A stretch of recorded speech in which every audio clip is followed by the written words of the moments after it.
તો અમદાવાદમાં commercial gas સિલિન્ડરની અછતને કારણે રેસ્ટોરન્ટ અને ફૂડ ડિલિવરી ગીગ વર્કર્સ પર મોટી અસર થઈ રહી છે। કેટલાક રેસ્ટોરન્ટ બંધ થયા છે અને અન્યોને કામગીરી ઘટાડવી પડી છે।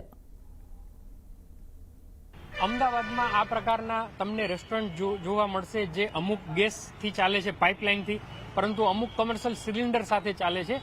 તો હવે ઘણા બધા આજથી છે એ આઉટલેટ બંધ થઈ રહ્યા છે, જેના કારણે ગીગ વર્કર્સ કે જે ફૂડ ડિલિવર કરે છે એમને પણ અસર થાય છે। સૌથી પહેલા હોટલના ઓનરને પૂછીએ કે એમને અત્યારે શું પરિસ્થિતિ છે। તમારી પાસે ગેસ અત્યારે છે કે કેમ, અને તમે ઓનલાઈન ઓર્ડર લ્યો છો કે કેમ? ઓનલાઈન ઓર્ડર અત્યારે બંધ છે। કોમર્શિયલ ગેસ ના મળવાના કારણે ઓનલાઈન બંધ છે। અત્યારે બહુ તકલીફ પડે છે। કોલસાની ભટ્ટીઓ અને ઇલેક્ટ્રોનિક વગેરે લાયા છે, એમાં બી ચલાવવામાં થોડી તકલીફ પડે, પણ તો બી મેરેજ કરી લઈએ છીએ। થોડું વધુ અમારું કામ ચાલી જાય। કસ્ટમર જે અમારા રેગ્યુલર છે એમાં તકલીફ ના પડે, એના કારણે જો ગેસ હવે નહીં મળે તો ગેસ બાટલા ના મળે તો અઠવાડિયા સુધી 15 દિવસ સુધી રાહ જોઈએ, એટલું અમારી પરિસ્થિતિ છે। એની પછી અમારે કંઈક આગળની સગવડ થાય એવું કંઈ છે નહીં। મોટા કોમર્શિયલ બાટલા આવે તો અમારું કામ થાય।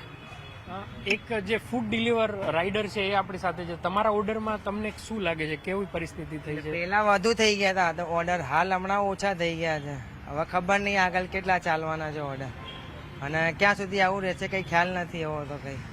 બિલકુલ, તો ગુજરાત સહિત આખા દેશમાં આ પ્રકારના લાખો ગીગ વર્કર્સ પણ છે કે જેનો વ્યવસાય જ ફૂડ ડિલિવરીનો છે।